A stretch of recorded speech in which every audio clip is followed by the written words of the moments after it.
we're doing it like that.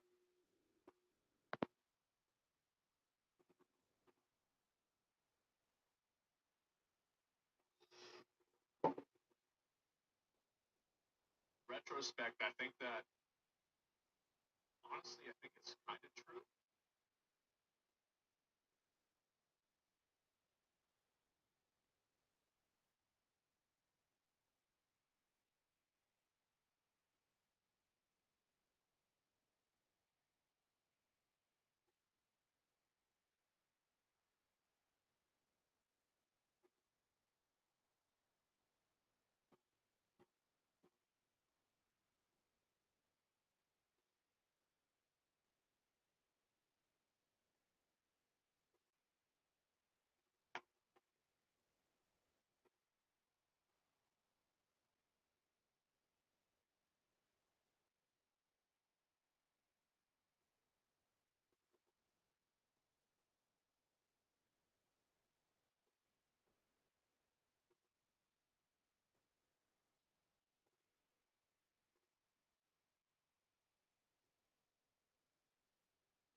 God dang it. There we go.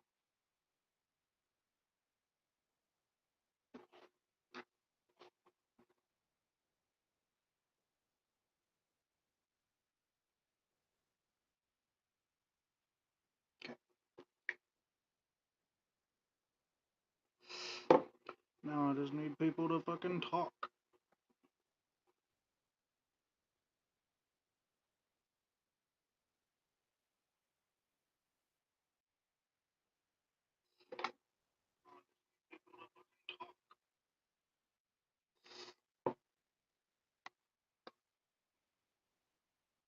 Oh, what the fuck? How do you explain my There we go. I fixed it. Sorry, everybody. If you want to talk, you can talk. If you want to talk, you can talk.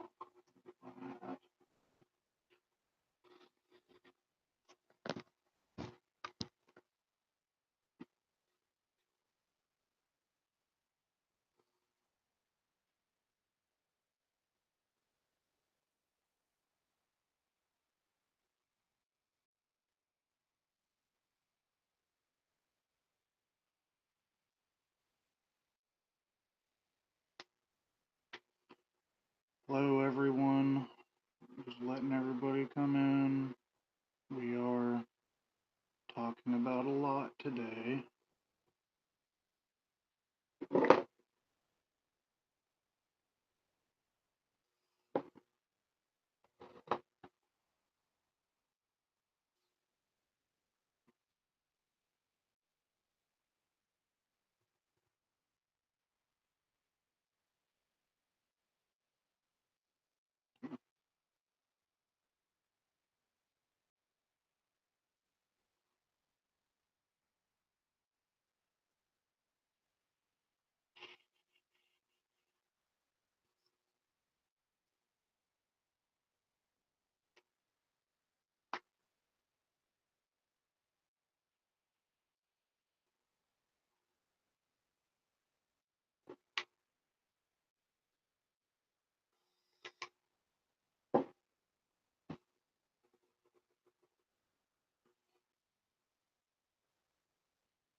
Hello, one viewer. How are you today?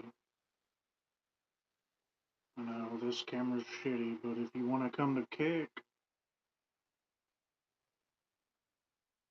or not Kick, Rumble, fucking, or X, I'm streaming on X, or YouTube.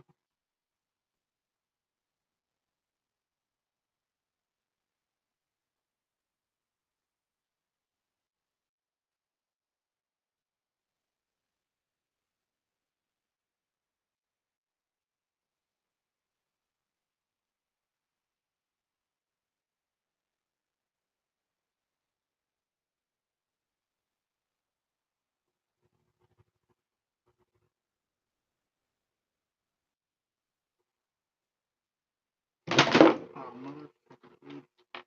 That's so fucking annoying.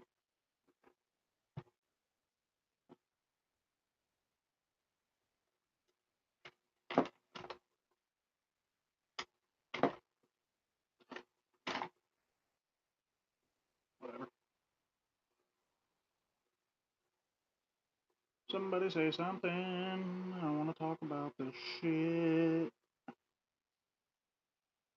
Mizkif is like going fucking DEFCON 6 on his own stream.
Hmm.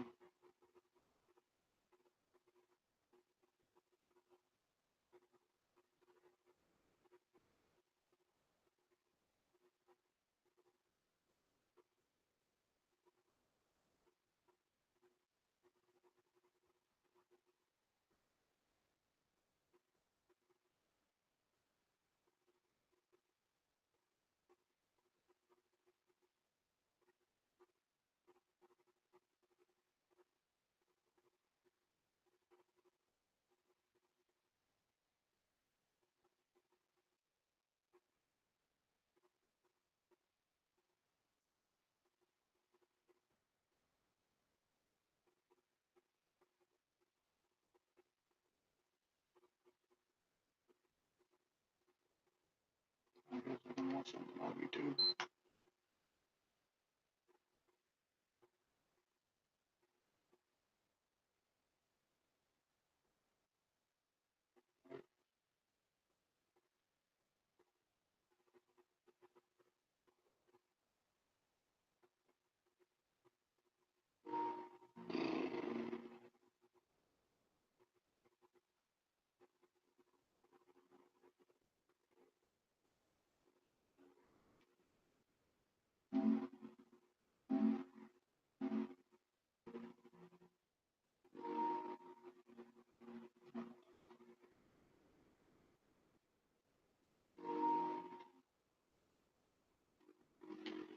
$50 people. I wish they'd say something. That'd be cool. Sons of bitches.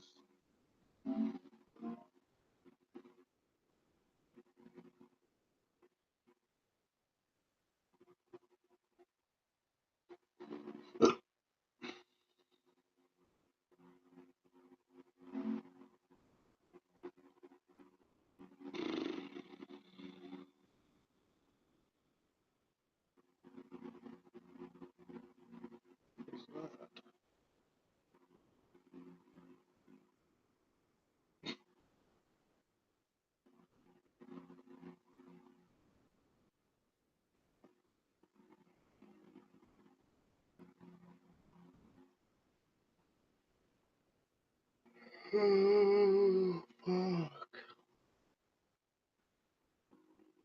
Sleeping.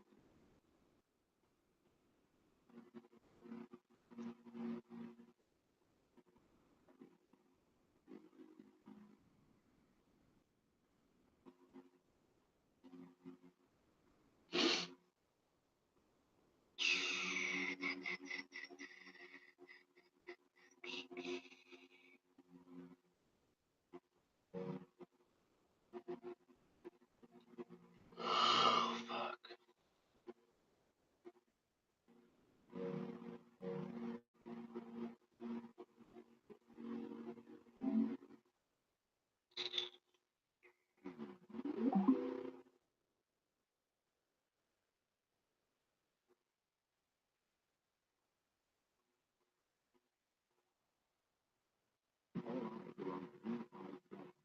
Right now, for one reason. In the space of 48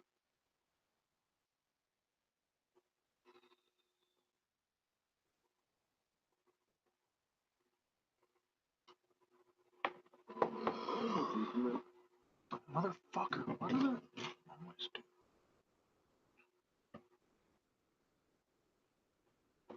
visible. You're cool, invisible.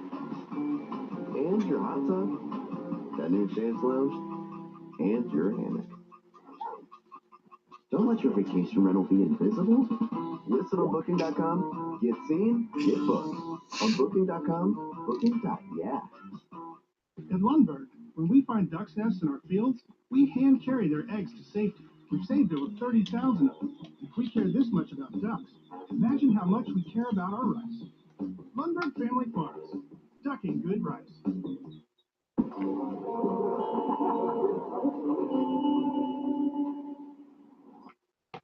And that's all that matters. If you're afraid inside, if you're weak inside, you will probably when it matters.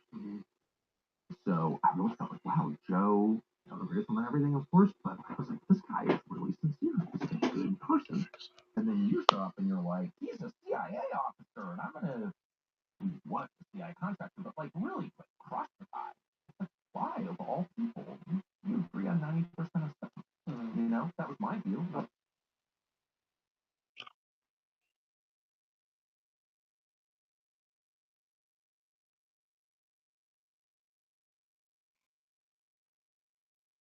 No, I mean, here's what I'm trying to say is now that Marjorie's pushing in the right direction, I absolutely support everything she's saying. And I've not been critical of her at all this year.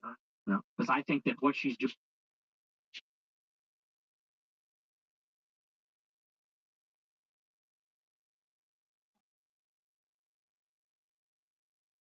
so stung by the Republican establishment, you You don't trust anybody, it sounds like. Well, no, I mean, these people attacked me when the rules were different, and now they got better, and now I'm good with them. I mean, I'm willing to be good with them, but I think that I don't know if Marjorie still has a problem with me or not.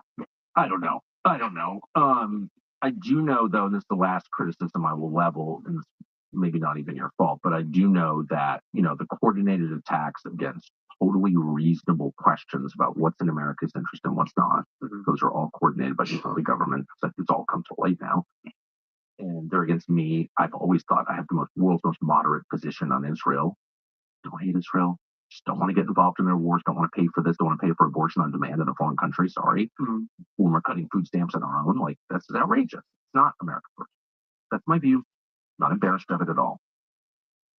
They are totally determined to take me out, I think because reasonable. Who would disagree with that? And call me all these names, the most dangerous anti-Semite. I'm not even an anti-Semite. And they're not doing that to you because, this is my view, and that's not necessarily your fault, but because they're like, Fuentes discredits the reasonable people because he's always banging on about the Jews. And so he makes everyone else look like a Nazi. And so it's like he's playing a pretty valuable role in the same way that Israel has always funded extremism throughout the Middle East, including Hamas, because it discredits the reasonable people. That's a fact. Yeah. Well, I would just say I disagree. I mean, because you said the other day, they like me. I don't know what you're talking about when you say that, because I don't know. Let me just kind of rebut that. Well, the ADL, I'm not saying you have anything to do with this. I'm just saying I noticed the phenomenon. Totally. And I just reject that because they have been messing with me for my entire adult life. I mean, the ADL got me banned on YouTube. The SPLC posted my house on their website. What do you mean posted your house? They posted a photo of my house on their website. How can they do that? I guess that's a free speech thing. The SPLC posted a picture of your house on their website? Yes. When? In 2022. Actually, yes, they wrote an article. They said Nick Fuentes bought a building in this city, and they said we interviewed his neighbors and property records reveal this and that. And on the front page, the picture for the article is my house where I live. That's crazy. One showed up with a gun to you at that house? Yes. So that's why I say, you say, well, they're not doing this to you. It's like the ZOA, the SPLC, the ADL, the Daily Wire. All these groups have been on me for years. So that's news to me if they're really endorsing my activities. It could just be my perception. But I guess what I'm saying is, as someone who thinks his own views are like completely reasonable, passed every smell test, you could x-ray my soul. I don't think there's a lot of hate in there. And to the extent that they do make me feel hateful, the people who attack me, I do like to say prayers about it. We're not allowed to hate people. As we forgive those who trespass against us. That's like our core prayer. Put this right here. I just feel like it's that. Am I being paranoid? I feel like going on about the Jews like helps the nail concept. Well, what about my views do you think are unreasonable? If yours are reasonable, I think. Again, I don't think it's cucky. I think it's reality to say that guilt is not inherited. Blood guilt is bad. One of the reasons that I'm mad about Gaza is because the Israeli position is everyone who lives in Gaza is a terrorist because of how they were born, including the women and the children. That's not a Western view. That's an Eastern view. That's a non-Christian. That's totally incompatible with Christianity and Western civilization. They say, well, we're the defenders of Western civilization. Not with that attitude. You're not. Collective punishment is the enemy of Western civilization. Yeah. And so I hate that attitude. It's genocidal. The current claims that I'm a cancer, from Ben Shapiro or whatever, we need to be excised from the body of conservatism is a genocidal position that it basically encourages violence, as they well know. The whole thing I hate. So, like, anytime you say and yet the left responsible for the sins of the Democrats could definitely exercise its demons called the liberals. So what the leftists. One of those people. One of the reasons I wanted to meet you is you're one of those people who is defined by clips. Yeah, and I'm one of those people also. Yeah. So I get it. So I'm gonna just shut up. And you tell me what you actually believe. Yeah, well, and listen, I mean, and I appreciate you saying that because That's just the reality of the media environment we're in. So I don't expect you to know all my views, but I mean, as far as the Jews are concerned, I think that, like I said, you cannot actually divorce Israel and the neocons and all those things that you talk about from Jewishness, ethnicity, religion, identity. And let me give you like a perfect example. So you say on your show that we need to treat Israel like any other country. And I sort of understand that in principle because Israel is another foreign country. Yeah. But Israel is unlike every other country in the sense that because the Jewish people are in a diaspora all over the world, there are significant numbers of Jews in Europe, but also in the United States. And because of their unique heritage and story, which is that they're a stateless people, they're unassimilable, they resist assimilation for thousands of years. And I think that's a good thing. And now they have this territory in Israel. There's a deep religious affection for the state. It's bound up in their identity, the story of the Exodus from Egypt, the promise of the land, all these things. So let's say in the United States, for example, somebody like a Sheldon Adelson, he's not Israeli. Is he an ideological neocon? Does he believe in the promise of democratic globalism? I don't think necessarily. His heart is in Israel. And it's because he is a proud Jewish person.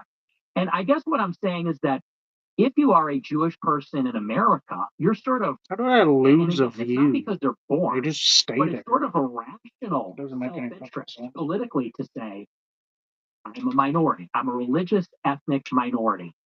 This is not really my home. My ancestral home is in Israel. There's like a natural affinity that Jews have for Israel. And I would say on top of that, for the international Jewish community.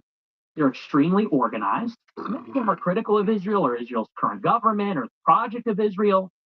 But I guess what they have in common, unlike, let's say, like Singapore, for example, is that they have this international community across borders, extremely organized, that is the interests of themselves before the interests of their home country. And there's no other country that has a similar arrangement like that. No other country has a strong identity like that, this religious blood and soil conviction, this history of being in the diaspora, stateless, wandering, persecuted, and in particular, the historic animosity between the Jewish people and the Europeans. They hate the Romans because the Romans destroyed the temple. That's why Eric Weinstein goes to the Arch of Titus and gives it the finger and takes a picture. We don't think like that as Americans and white people. We don't think about the Roman Empire in 2,000 years ago. They do. I mean, I kind of think about the Roman Empire. And I don't think that's me saying the Jews. I don't think that's me being hateful. I don't think that's me being collectivist. I think that's understanding that identity politics, whether you love it or hate it, whatever you feel about it, it's a reality that we live in a world of Jews and Christians, of whites and blacks. These identities mean something to us and they mean things to each other, and we can't sort of wish them away. And it feels like white people and Christians are the only ones that do that. There's no question about that. Your last point, for sure. One of the reasons they do that is because they've been taught to hate themselves, of course, since the Second World War. Another reason is, however, the reality of a multi-ethnic country requires you to sort of set aside community or group interests in favor of corporate interests, universal interests, national interests. And you have to do that or else it doesn't work. And so, I agree those attitudes. I mean, certainly in other parts of the world, people think this way, but you can't have that here. And so it's just important to remind everybody that, yeah, things may be generally true, but like, again, they're not always true. And there are people who just strongly disagree. And by the way, in the specific case of Israel, there are a ton of Orthodox who I know who are opposed to the state of Israel. They're more Jewish than Dave Rubin, a lot more. And yet they oppose it. Jeff Sachs is like the most. Apartments.com helps me find a place I never want to leave. And neither do my friend. And find your place on apartments.com. Maybe that'll give a couple of comments. Did you guys feel delight? You hate plain coffee too? Hate it. My God.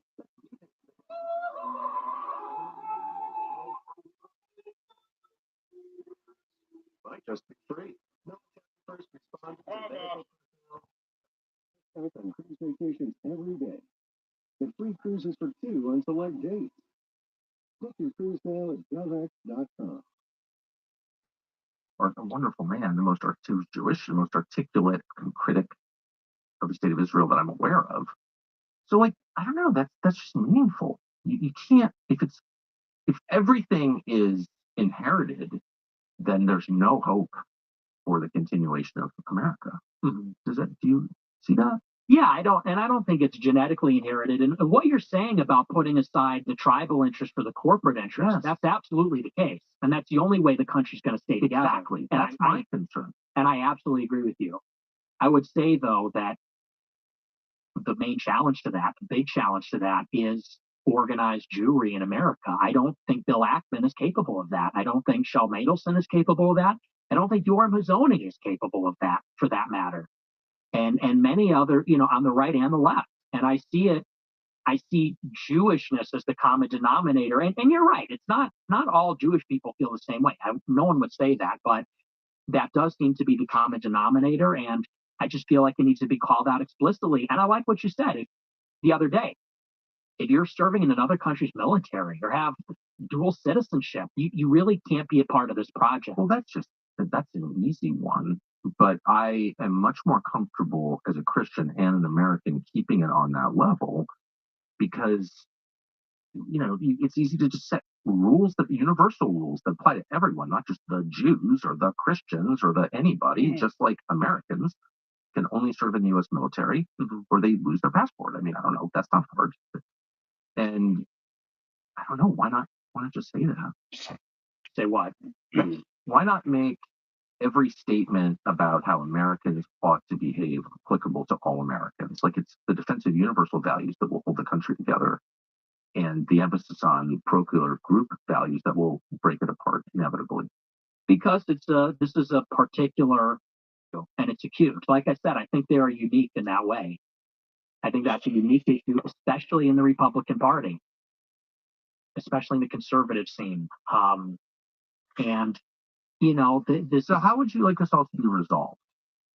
What I would like is for the U.S. government to not be influenced by these kinds of foreign allegiances, not with money that comes from, American citizens like Sheldon Adelson, not from foreign lobbyists. So, I mean, in terms of tangible things, I don't think we disagree on any of it. Like registering AIPAC and FARA, banning dual citizenship. Like I'm basically in agreement. 80% of the public agrees with those. Yeah. So that's kind of what gets me a little bit annoyed. It's like, these are like America First, the concept.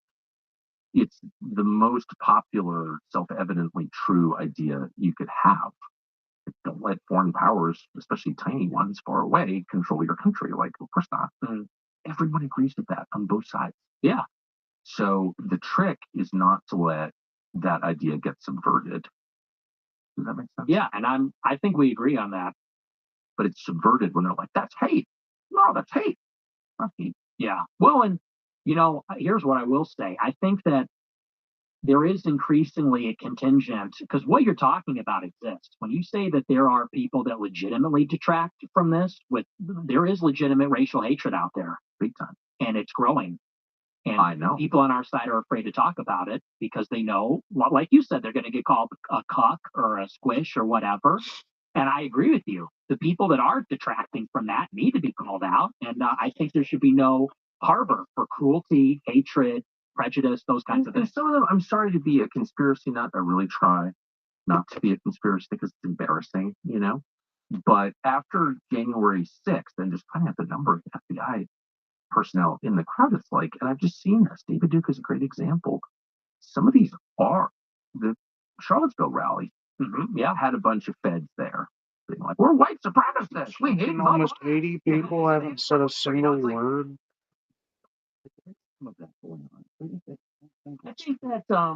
I think that there's a lot of sincere people. For sure. Oh, I completely agree. And they're just numbskulls, and some of them are legitimately, they see the opening, that there's legitimate critique of this, and they see an opening to air out their grievances. They get a license they think it's okay now. And I do think it's important to differentiate and say that fundamentally, I guess the word that I would use, I've been thinking about this a lot lately, is reassurance, because I think there's a legitimate need to reassure people. And this is kind of what I've been doing on these podcasts, that we don't want to harm anybody. We don't want to kill anybody. We don't want to harm anybody. Right. We just want to put America first. And I guess, to the extent that I've been taken out of context over the years or things like that, I'm trying to set the record straight and say, and I appreciate you giving me this opportunity. These are my real views. I'm not one of those haters, let's say. Yeah. Well, I think people should be allowed to describe what they think. Mm-hmm. I mean, that's like a basic human autonomy question. Yeah. Like, if I want to know what you think, I should just ask you and let you talk. Mm-hmm. Right? Yeah. So who's going to be president? Who should be president next? Who should be president? Well, yay, of course. Kanye. You had dinner with Trump. I did. And Kanye. Yeah. What did you think of that? It was surreal. Because those are my two heroes. Those are my two, number one heroes of all time. I've always been a Kanye West fan. You like the music first? Yes. The music, the fashion, everything. Really? Yes. You wear those weird one-piece shoes? I do. You actually do? Oh, yeah, absolutely. Like in public? Yes. You don't think that's cool? I don't know what. I'll get you some. I've worn the same clothes since high school. Don't ask me about clothes. I'm not good at that at all. It's hilarious. So, but you've always been a fan. Oh, yeah, and huge fan. Describe your love for Trump, since your childhood love for Trump. So, what was it like to find yourself at dinner with them? It was funny because it was literally Thanksgiving dinner. It was 3 days before Thanksgiving. So not only was it dinner, but I'm having Thanksgiving dinner with Ye and Trump at the same table. And these are like my heroes. And, the way that it went was sort of interesting. Ye is sort of shy. He deeply admires Trump. He loves Trump. And I like that about him, because Ye really admires anybody that's an industrialist. He loves builders, visionaries, architects. He's very into that. So he has a deep regard for Trump. And so at the beginning, it was a little awkward because he wouldn't talk. And he was sort of shy. Yes. Yes. Which is surprising, right? Because he's so outspoken, but Trump was trying to get him to talk. And it was kind of like a boomer moment, because Trump was trying to get him to talk about opportunity zones. He was giving him the black voter pitch, the black Republican. Really? Yeah. And I was like, dude, he's not that kind of Republican, to say the least. Fair. At this point, I think people. So what were you saying? Well, so eventually, Trump didn't have a lot of luck with him, so he's kind of fielding the table, and he's talking to me. And Trump does like other people to talk. Yes. Well, he likes to talk too. He does, for sure. Yeah. But he asks questions. Yeah, he does. More than you would think. Well, he's a good guy, fundamentally. Yeah. He's a very warm guy. So he was asking everybody, what's up and who are you? And we got to talking. And, I guess it was going too well, because I was being very complimentary of Trump. And Ye was kind of kicking me and saying, a couple of days prior, we were talking about if Trump and Ye wind up on the debate stage, what is that going to look like? And I was coaching Ye, these are his weak areas. This is where we got to attack Trump. And so Ye was like, tell him what you were saying the other day. Tell him what you were saying last night. And I was like, dude, that's our playbook. We don't want to blow up our... and Trump was like, go ahead, don't be bashful. Tell me, what is it? And I said, you know what? I said, I think you're one of the greatest living Americans. I said, I'm a young guy. I said, I really have nothing to say other than thank you. I have nothing but gratitude for what you've done for the country. I said, it's really not my place, to give you advice or correct you. And he said, no, don't be bashful. Tell me. And the story that I brought up was, this was really what sent me. In the first Fox News debate in 2015, in the Republican primary, yes. Bret Baier, the first question said, raise your hand if you will not pledge to support the eventual nominee. Yes. And Trump raised his hand, because that's what he was saying. He said, if I don't win, I'll run independent and I'll make Republicans lose. And so I brought that up and I told that story, and I said, I feel like what was inspiring in 2016 is that you were willing to let the Republican establishment lose. You were serious about blowing them up, such that you were not going to say, like Pat Buchanan, who I respect, But Sam Francis acknowledged that was one of his great mistakes, was ultimately endorsing Bush. I said, it showed you were serious. You were playing to win, because you said, I will let this Republican Party crash and burn. I want to run as the Republican, but if I can't, I'll run independent. I said, and that's how I knew you were serious. And that's how I knew you were the guy. I said, and I feel like lately, this was right after Ronna McDaniel became the head of the RNC again. I was like, I feel like lately you're just behind all these people. I said, we're not here for Kevin McCarthy. We're not here for Ronna McDaniel or Mitch McConnell. I said, we are here for you. Like, we will die for you. We are loyal to you. I said, and when you did that, that showed you could win, and we rallied. I said, so I want to see more like that. I want to see you hit DeSantis, let's say, who is running against him. And he was like, oh, okay. He goes, oh, so you like that? It was right after he called him DeSanctimonious. Yeah. I said, that was awesome. You should have kept hitting him. He's like, oh, you like that? He goes, this guy's hardcore. I like this guy he was saying about me. And so I was trying to just get his mojo back, and, gas him up a little bit. And so that's how it went between me and him. And what was Ye saying at this point? Well, he was beaming with pride, because Trump turns to him and says, who is this guy? This guy's great. And Ye was like, right? And I was like, this is amazing. Did you call your parents from the parking lot? Oh, yeah. Yeah.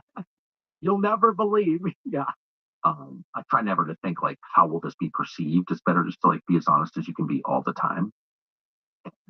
And honest people will respond, agree or disagree, but they'll feel your sincerity and your honesty.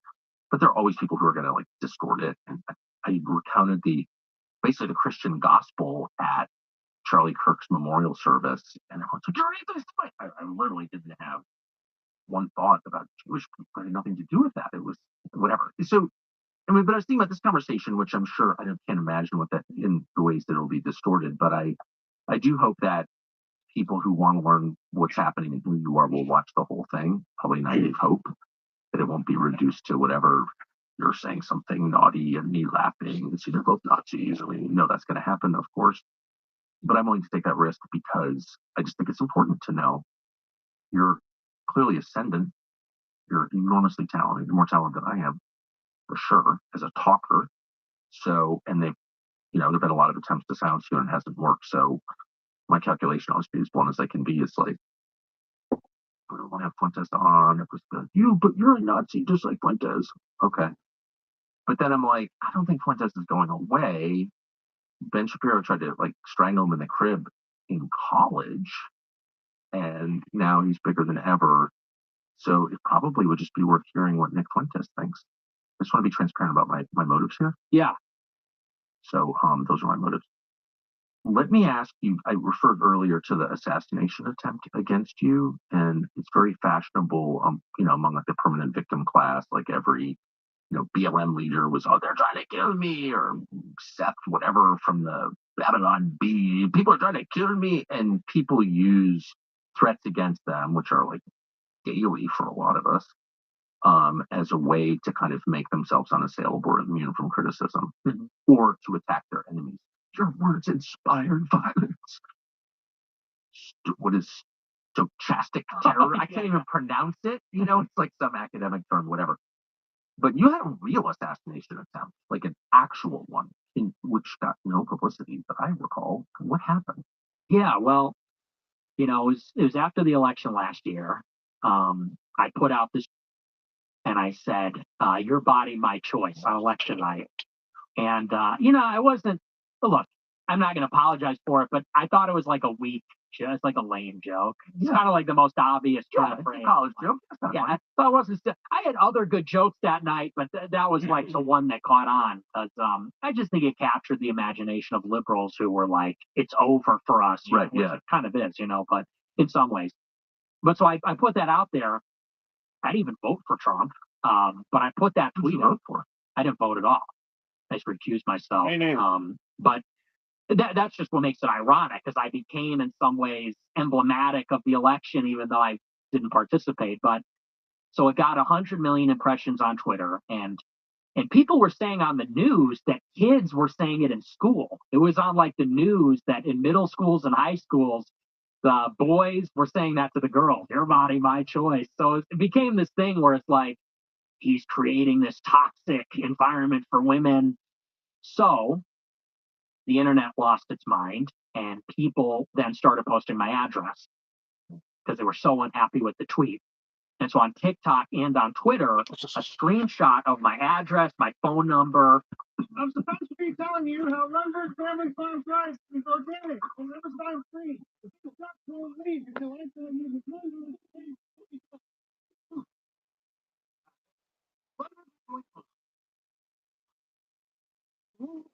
Actually, with the water in your body.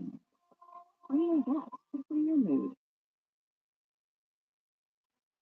My thoughts so long and everything that comes with it. That's a classic first time. They don't know that nearly half of all used cars that have been in an accident. All my personal information, it went viral. And when I say viral, I mean there were multiple tweets that got 20 million views with my whole readout, all my information. Like your actual address where you spend the night. Yes, where I live, where I do my show, all of it. Damn, did you know that? Yeah, I started to see it. It's the election Tuesday, obviously. It was like Thursday that my address starts blowing up. I was going to do a show Friday, and someone shows up to my house. Some weird looking guy shows up to my house and just walks through the yard, walks through the gangway into the backyard, and is just circling my house and then goes away. So we call the cops, me and my producer, and we said, maybe we shouldn't do a show tonight. And that weekend, we hired private security just for the weekend, like 200 You didn't people. have security? No, I don't have security. Well, I didn't then. Of any kind? I didn't have cameras or anything, even. I had nothing. Okay. I was raw dogging it. Yeah, which was not smart, maybe, but never had a problem like that. I've always lived that way too. Yeah. But so that weekend, we hired a security guard just to park his car outside the house and monitor things. Literally 200 people came to your house. Yes, not all at once, but one after the other.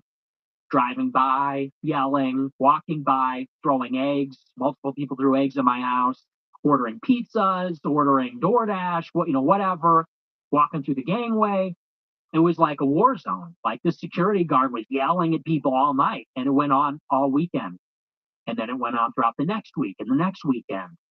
And it was bad. I got out of my house. I went to a hotel for a week while this was happening, waited for it to blow over. Did you do your show from the hotel? No, I took a week off.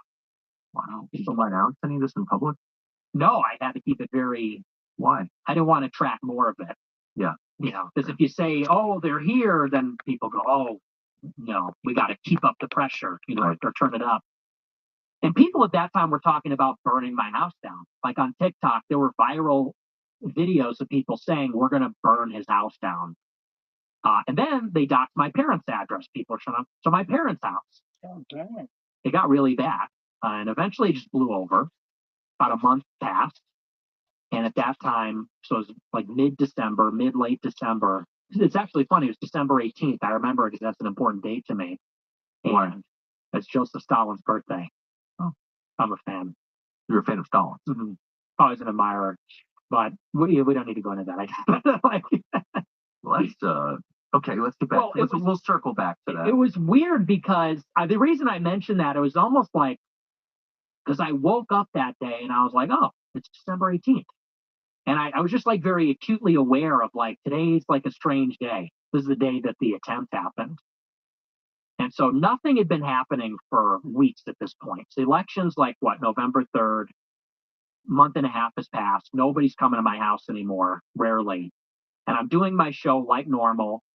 And I'm reaching the end of the show, and I see out of the corner of my eye, I get an alert from my Ring doorbell camera that somebody's at the front door.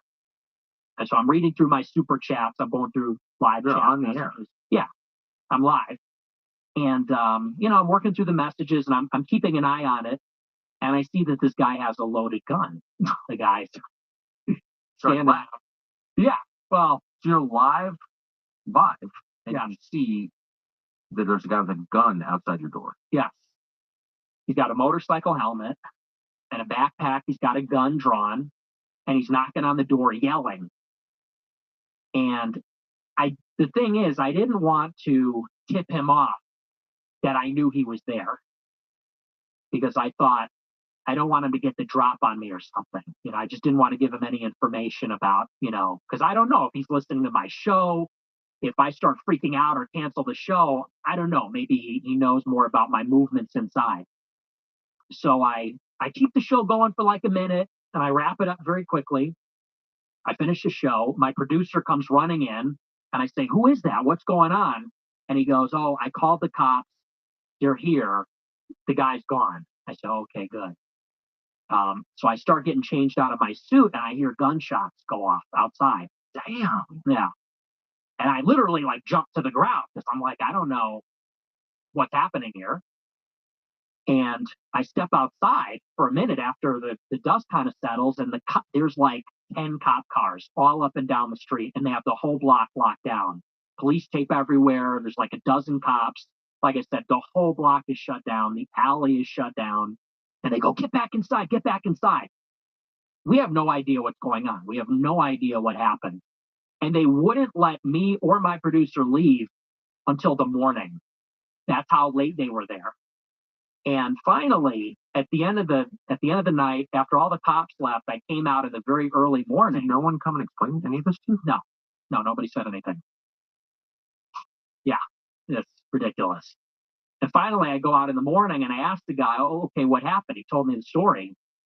And so it turns out that it's this young guy. He's 23 years old, white nerd, short guy. He was at U of I, University of Illinois in Urbana-Champaign, about 2 hours south of where I live.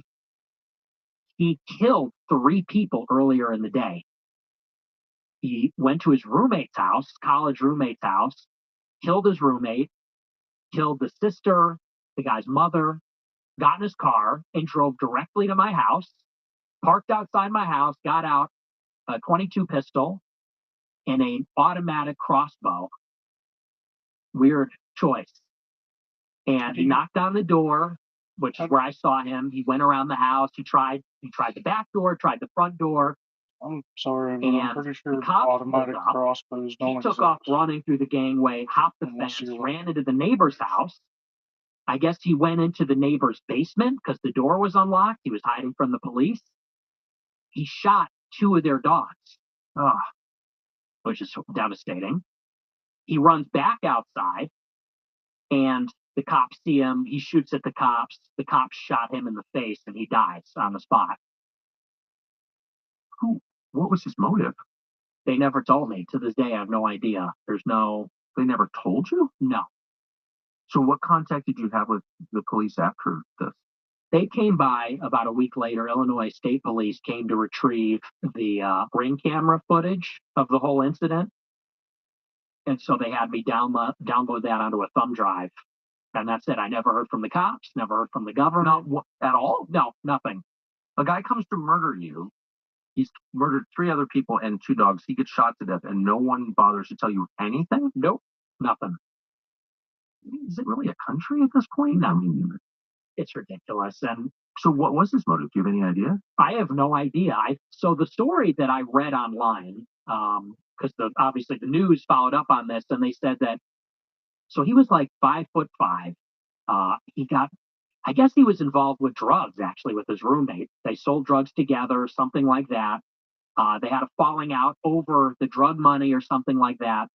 The roommate beat the shit out of him so bad he dropped out of school. He had this major falling out with the roommate, but they were close, had a big falling out.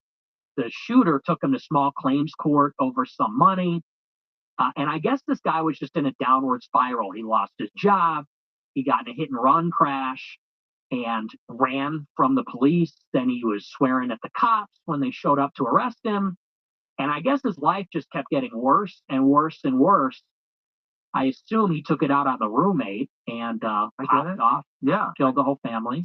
Horrifying. But how do you fit into that? So this is just my opinion, speculation. This is like a month after Luigi Mangione. He had on and the shooter at my house had on a motorcycle helmet and like a costume. And so I think he was maybe like a copycat of Luigi Mangione. He thought he was going to be like a hero and assassinate some reviled political figure who was going viral at that time, being hated for that tweet. So I think that might have been the motive, but that's pure speculation. I have no idea. I mean, it's a well-documented fact that all kinds of bad actors use unstable people for political assassinations. Right? It's happened. We know it's happened. So, do you think this might be an example of that? I don't think so, but it's certainly possible. The reason I say I don't think It's kind of funny. I mean, I think of you as conspiracy-minded, but you don't have a conspiracy in mind here. No, because I really believe that when you look at all these things, and by these things, I mean these like really disturbing instances of violence like Luigi Mangione or Charlie Kirk or these school shootings, there is something going on with these kids. It's nihilism. It's these people that are maybe mentally defective, extremely online. I think there's like a real problem there. And I don't doubt that sometimes these people are involved with maybe a foreign government or they're being groomed or put up to it by an operative.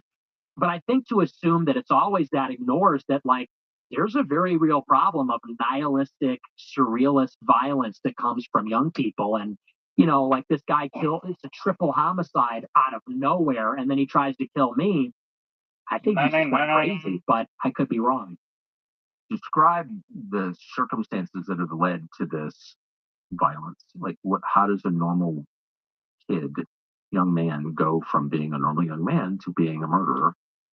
I think that it has a lot to do, if you read through all these stories, they always have a few things in common, which is that, and people have pointed this out, this is not new, SSRIs are always a big one, of course, but what that points to is a depressive streak. It's always somebody that is a loner, socially dislocated, or socially dysfunctional. They don't have many real life friends, engage in real life activities, slip through the cracks. That's always how it starts. Then they get into either they're medicated by a therapist with SSRIs or they self-medicate, which is extremely common with alcohol, weed, which is extremely potent now, and you could get THC from like a vape pen. So it's very powerful, very accessible. When I was in high school, my stoner friends would have to like go on a walk to the park and roll a joint. With the vape, you can hit that anywhere, I guess. Fucking it doesn't do anything to me. They also do But make me want to play video games. And And learn about magic. I think that a lot of them get turned on. They'll do alcohol, marijuana, and then I think they get into psychedelics like LSD or MDMA. And I think those things induce psychosis. These psychoactive drugs, whether it's marijuana by itself or it's LSD, I think they tend to induce psychosis and exacerbate those like existing problems. And basically what happens, I would say that is maybe the next step. And then the other ingredient that always the weed is although they don't have social life in the real world, they have social life on the internet. So they're deeply involved in forums, Discord, gaming communities. Increasingly, ChatGPT is inducing psychosis. People talk to ChatGPT all day, all night. And you basically have between the three of these things, they kind of go into like a different world. Between the psychoactive substances, the make-believe reality of the internet, totally disconnected from the real world, I think they enter into like this delusional state. And I think that's where that shooter in Minneapolis, I think that's what that was. I think if Tyler Robinson is found guilty, there's been some interesting screenshots about him and his transgender boyfriend. It's the same story there, if that's true. And I would imagine it was not dissimilar with the guy that showed up and tried to kill me. I think those are always the ingredients that produce that kind of violence. It's interesting, your audience, as I imagine it. I was wondering how many of them were numbers. conservative. To me, but I think of them as young men. That's the bulk of your audience, right? Yeah. And yet here you are criticizing weed and video games and the internet, and you work on the internet. Exactly. You are a creation. I mean, you wouldn't exist without the internet. Yes. You didn't get a job at.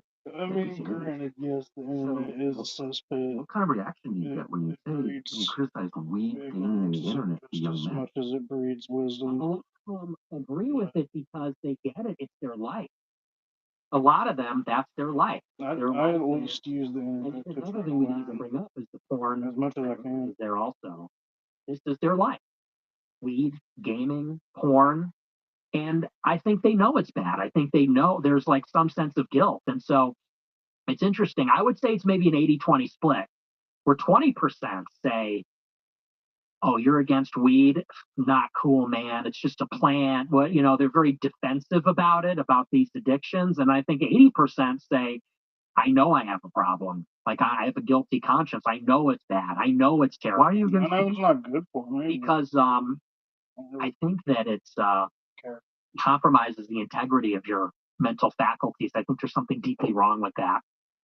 When you, I'm against alcohol too. I think it's wrong to numb pain. I think pain is a part of life. I think sobriety is like should be experienced.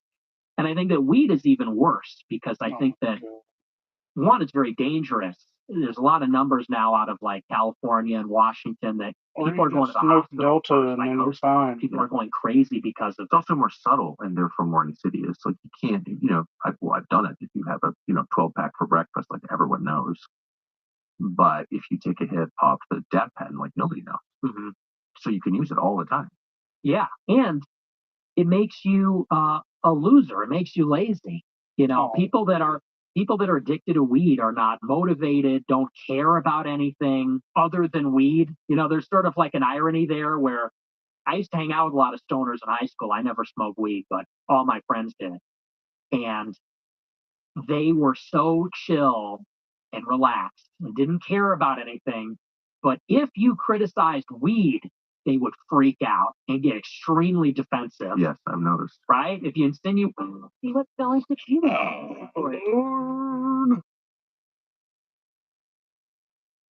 Worst day of his life. Wow. Playoffs are.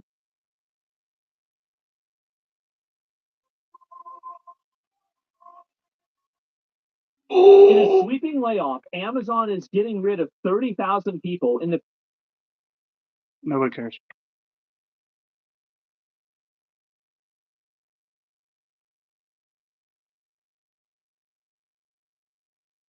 The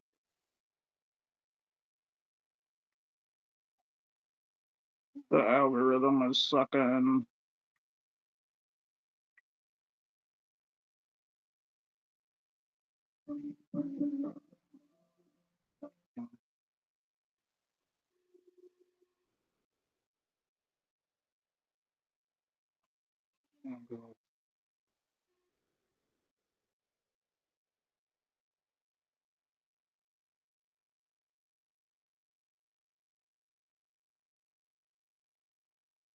Almost 2 weeks ago now, I made a video giving you an update to a story I covered a few years ago about an Australian YouTuber named. Wow.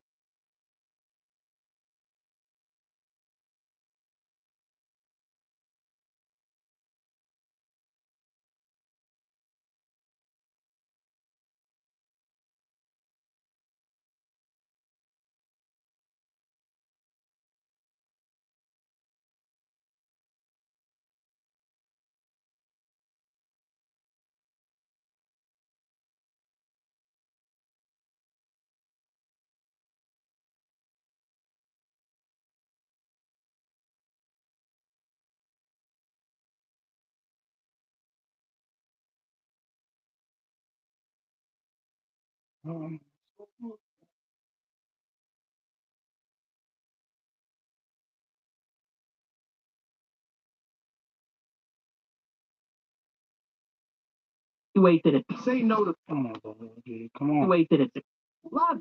Are you kidding me? Wait that it's addictive. If you say it's a problem, they get very like junkie behavior. And so I've always hated it. I think it's disgusting. What is porn exactly? Like, describe how available is porn? What is it? I know porn is, but like you said, it's a huge factor in the lives of young men and a bad factor. Why? Well, this is another thing where it's reality distortion. That's kind of the theme. Just like psychedelics distort reality, just like a kind of internet society is a form of delusion. So is porn, in the sense that, a lot of people maybe don't realize, and we talked about this a little bit, people are getting turned on to porn when they're like 10 years old. And when you are going through puberty, when you're developing your sexual faculties, how could you stay away from that? Every kid has a phone, every kid has an iPad, and every iPad and phone is, if you know what it is, loaded up with porn. And it's infinite, and it's ubiquitous, and you can get every kind of it you want, whenever you want. It's in your pocket. And so something that is almost never talked about is that this is a generation that's totally sexually dysfunctional, I think, because of pornography. And some people are able to cope with it. Some people don't have a problem. But I think a lot of people, and maybe even a small minority, have a serious problem with it. And the How does problem, it make people sexually dysfunctional? I think that it's impossible for a real woman to compete with the availability and the novelty of pornography. A real woman, like, without getting graphic, she's only one person, and maybe she wants to do something sexual, maybe she doesn't. Porn is, you could have 100 different women in one sitting doing anything, that whatever niche or idiosyncratic thing a person might be into, it's there. And so I think that novelty combined with that availability, it makes it so that, when you think about courting a woman, juice isn't worth the squeeze. And so there's like also a problem of like erectile dysfunction, people that can't enjoy regular sex because it does not compare to the intensity, the novelty, and the availability of porn. It's hyper stimulation. And so I think that's sabotaging a lot of normal sexual relationships. It seems like it's making a lot of people gay too. Yeah, and trans. You think that's true? 100%. What is that? I think that the novelty is a big part of that. I think that if you are somebody that uses pornography multiple times per day, which many people do. Actually? Oh, absolutely. That's a lot of jerking off. It's a huge problem. Yeah. And, if you're doing that multiple times a day, every day, for years, since you're a kid, well, eventually you get bored, and you want to move on to something more extreme. And you're kind of, it operates, I think, similar to like a drug. You kind of have the same kind of resistance to it that you would to a drug, or a tolerance for it.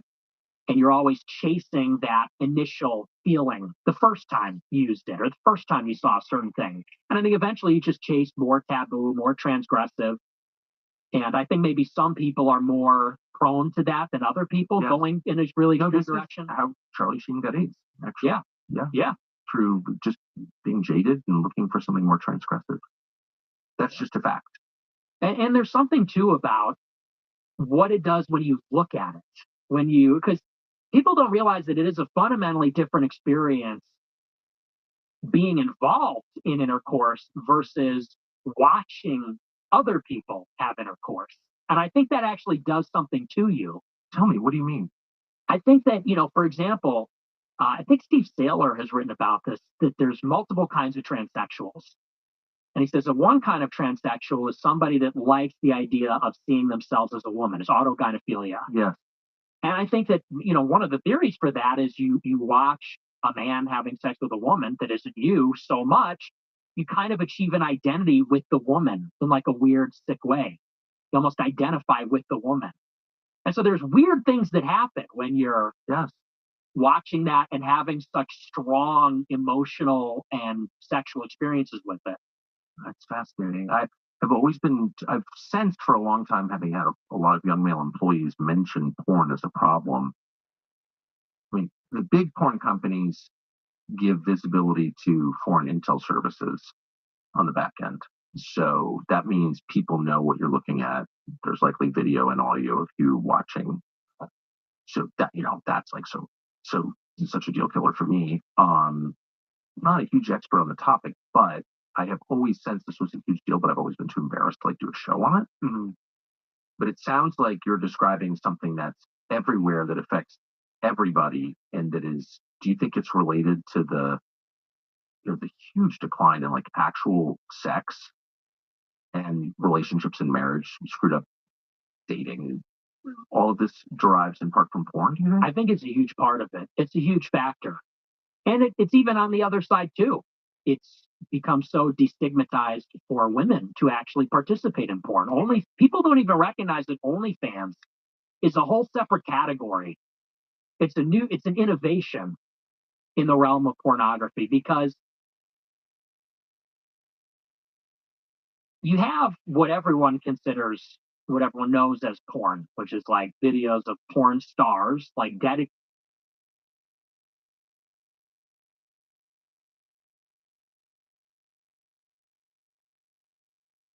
molecules in ways that were literally impossible before they broke through the Carnot principle, a 200-year-old law of thermodynamics that said there were hard limits to what engines could do at the atomic scale. DEA, the U.S. Marshals, and the state and local agencies in every part of our country. Other than that, we don't include too many people.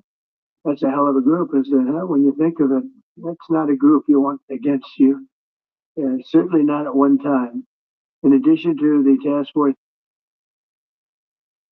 members, we're pleased to be joined by representatives of law enforcement. people in the future. They will.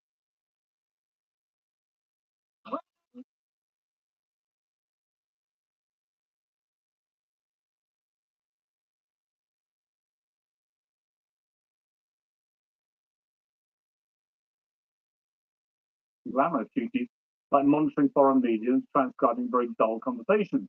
But if secret operations on foreign soil, carried out by bona fide spies, are riveting to almost everybody. Journalists, whistleblowers, congressional inquiries have surfaced many chilling details about the CIA's meddling over the decades. And the dawn of new media has posed a new challenge for an agency working definitionally secretive. Spies who go on podcasts.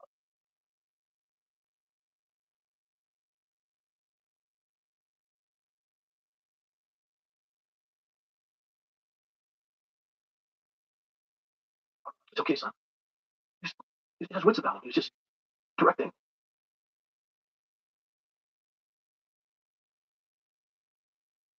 The immigration scam is.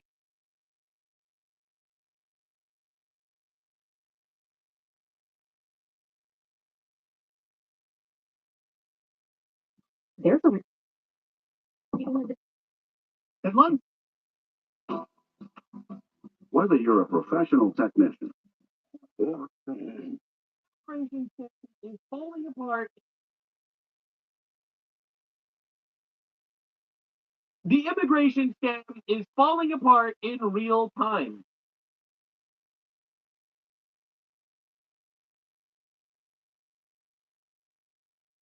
As celebrities, a lot of people regard celebrities in the online sphere, but it turns out all of them do their best to become famous by pushing woke politics and progressive agendas and making believe they care about things that they don't care about, like certain incidents that aren't genocide specifically that are around the world where they specifically don't care about the actual genocide, because obviously the people that are doing those genocides are.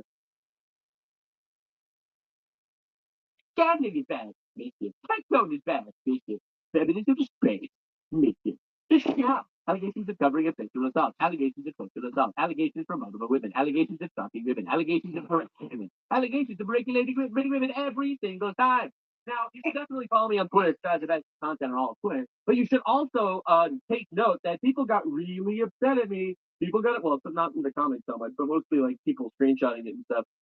People got really upset at me, and it's like, why are you like calling out for these things? These are good things, guys.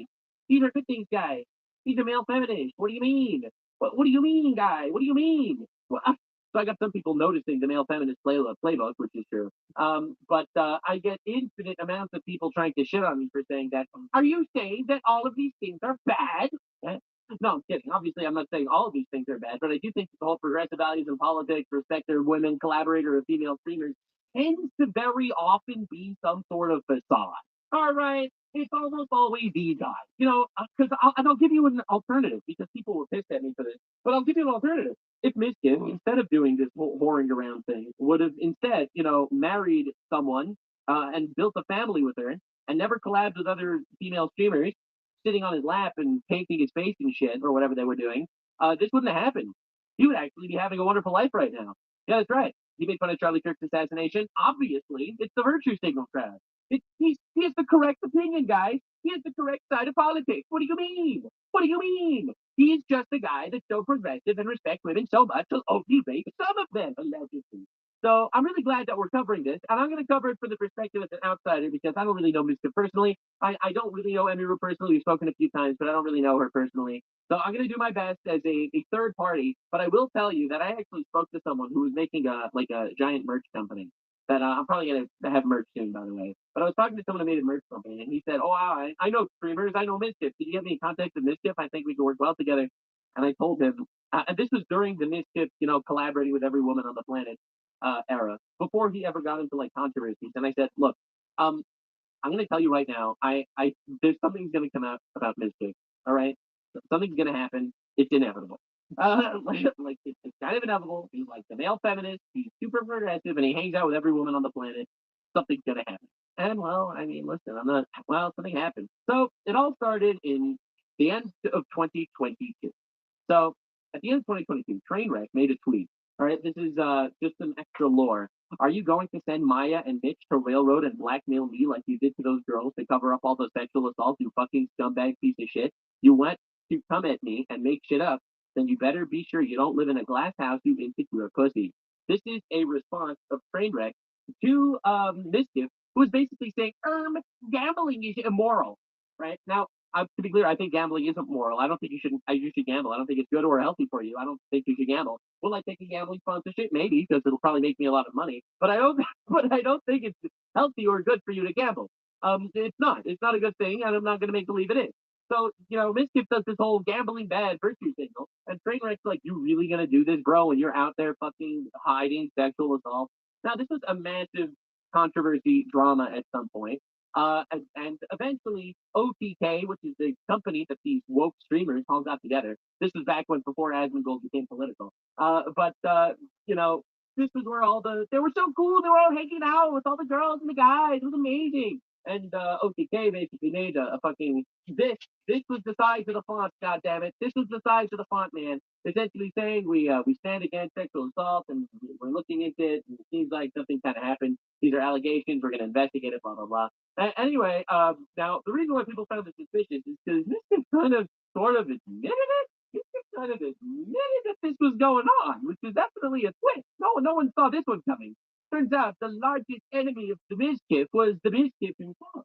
And everybody being thinking, yeah. I told him, I'm like, look, you didn't rape anybody. It's one thing. I feel like, It didn't do anything. It wasn't rape. And people make it seem like he did. Pretty weird. Right. When people think of it, they think that he stuck his fucking dick inside her. Right. But thank God that didn't happen. That would be bad. I'm like, that's what people perceive it as. And they don't. People probably don't know the situation. Right. It was only sexual assault. It wasn't literal rape. So didn't do nothing. No, it's not. It's not 90% of people. Look, I don't think there's a single person that we used to hang out with that doesn't hang out with Slick anymore because of what happened. I actually think there's literally not. But the reality is, worst comes to worst of it, it's fucking sexual harassment, right? Bro! Yikers! Mikers! No one thinking of it. It's sexual harassment, whatever. Assault. On a low scale, it's not really a big deal. Low scale. I don't think people really give a shit and really cared. Jonathan is off going to be. Yeah, no one really cares. He only put in one finger or something. I don't really know all the details, but it was like a B tier sexual assault at best, to be honest. It was B tier sexual assault, not even close to A tier assault or S tier harassment. So anyway, not really a big deal. No one actually really cares. So to be honest, this was kind of his response to the whole covering up. Well, this wasn't his response, but this was literally a clip from his stream. Investigations do not find direct evidence that Mizkif attempted to minimize or cover up sexual assault as alleged. But Mizkif was on video being like, yeah, low tier sexual assault, whatever. So anyway, my let's just say expectations were low. And oh me, oh my, was it even worse than I thought in every way. So we're going to be showing you a couple of clips from the actual Emiru stream where she exposed the shit out of him. And we are going to take it from there. We're going to look at his response. You should definitely lock in. I spent a long time going through fucking all of the shit so that we can cover this in an efficient and productive manner. Definitely subscribe because on this channel, not only do we make fun of retards, but we also make fun of feminists because retards and feminists get along sometimes. They hold hands and they dance together. It's pretty beautiful. Right? We have male feminist Mizkif out here, the banner boy of women. Everyone calls Asmongold a misogynist. So last I checked, Asmongold didn't fucking rape anybody. So, it's a rough day. It's a rough day. Last week, everything I said on my stream. I'm thinking about it now. They called Charlie right Kirk. Now, that's like, bro, they called Charlie Kirk a misogynist. And this guy laughed at Charlie Kirk's death. Mizkif laughed at Charlie Kirk's death. They called Charlie Kirk a misogynist. Charlie Kirk might have been a quote unquote misogynist, but he was a man married to a woman that he never cheated on, that he had multiple children with, that they built a beautiful family together. All right? Now you have these people, anti-misogynists, they're all fucking rapists. What are you doing? It's a horrible day. It's a horrible day to be woke. It's not easy to be woke. All right, let's see. Last week, everything I said on my stream was accurate, obviously, except for one thing. I was wrong about one thing. I was going over the tweet that Twitch initially put out where they're like, oh yeah, this thing happened to us. So this is her referring to the fact that she was sexually assaulted, poor girl, at TwitchCon, literally on camera, and Twitch never really apologized for any of that. High profile creator, police were on site, were cooperating with law enforcement investigations. What I was wrong about was they were not cooperating with law enforcement investigations. Oh my God! I found that out on one day when I got a phone call from the San Diego police, and they were talking to me, and they basically said, hey, we can't really do anything right now because they apparently know the name of the guy, but they're not getting it to us until a warrant goes through. Wow. Which, if you know anything about that stuff, it usually takes a while. Even if it's expedited, which it was being expedited for me, but it still takes a lot of time. And they're like, yeah, they're refusing to give us the name, which as far as I'm aware, is like a very common company thing, where they'll be, they don't want to give out names of potential people involved in crime because then that person could maybe sue them for getting an industry. I don't know, something like that. That sounds like bullshit to me. But basically, okay, whatever.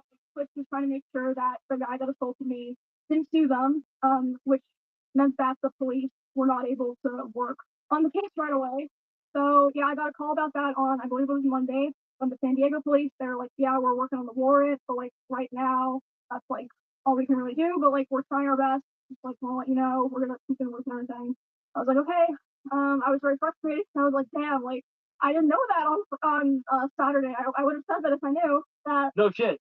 So that's crazy. Essentially, they kind of let this guy get sort of off the hook. They don't want to give his name out and stuff. That's insane. It's almost like that the company Twitch, which literally is seeming to run defense for terrorists, is also running defense for rapists. It's pretty weird how that keeps happening. It's kind of odd. I feel like there's an overlap there in the Twitch priorities. Anyway, then Emiru releases the bombshell that she is actually in the process of filing a restraining order against Mizkif. I also want to say, just so people know, that I'm not just trying to put this out there and then, I am already in the process of filing a restraining order on him in both Texas and California. I also want to. So, first of all, obviously, she needs to do this. Obviously, that is the case. That's first and foremost and very important.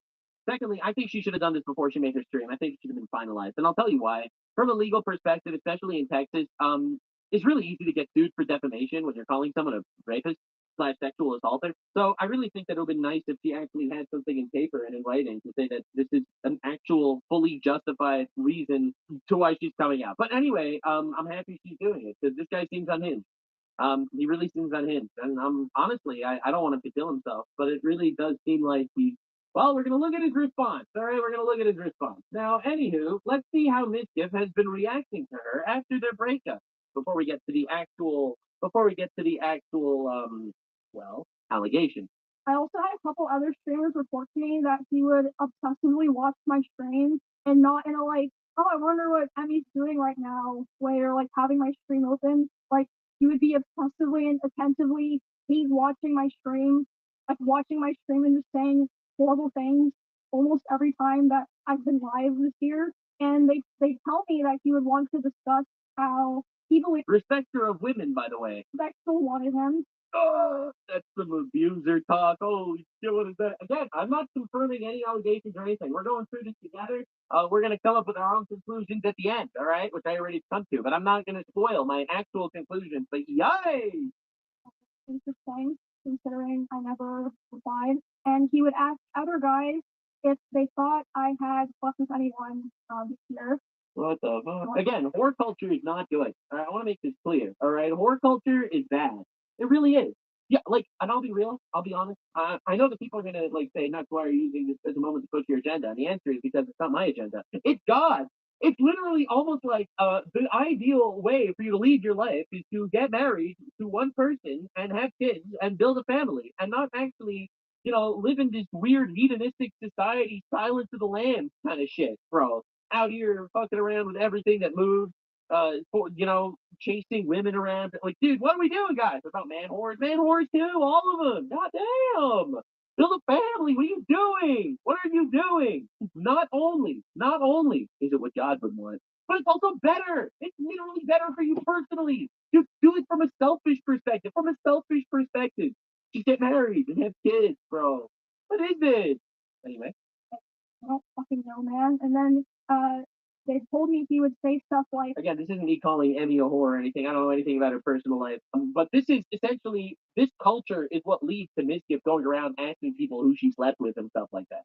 I don't actually know what she does in her personal life. I have no idea. But bro, this is Hollywood. It's Hollywood, but for like gay teenagers.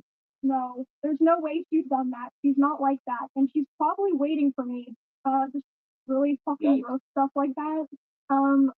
And a couple of streamers in LA also told me that he was telling people that me and him still talk all the time. Oh, we weren't together anymore because he's trying to save his reputation here by making believe they're still besties. It was too mature and I was not ready. I'm just too mature. She's not ready. She's waiting. She's gonna get back to bro. Bro's a psycho if that's true. Too mature. But yeah, you can see from the messages I showed. I'm not sure if people can go back and read them. Holy insecurity, man. Begged me to take him back for the majority of this year, which was 7 or 8 months total. And like I said, some of the messages were even, I believe, ChatGPT. Not that it really matters. It's just interesting, right? Just weird. As of today, it's been about 2 months since he has attempted to contact me directly. I think because about 2 months ago was when he started kind of getting scared that I might have been telling people things. Yikes. Now, a lot of people seem to have known what was going on. Like, I have someone in the chat saying that FaZe knew about it and they're clip teasing. The reality is a lot of people kind of knew about this, but as long as Emiru didn't want to come out with the info, it's not really necessarily people's place to always come out with stuff like this if she personally didn't want to. Again, I feel bad for anyone else that was hurt because this stuff gets kept silent. And the issue is there's so many false allegations on Twitch that who's gonna even believe you? Like, coming out with something like this means you're stepping right into the furnace, it's definitely a rough, multifaceted situation. But the reality is, this is literally crack whore high school drama. Okay, not that these are high school age.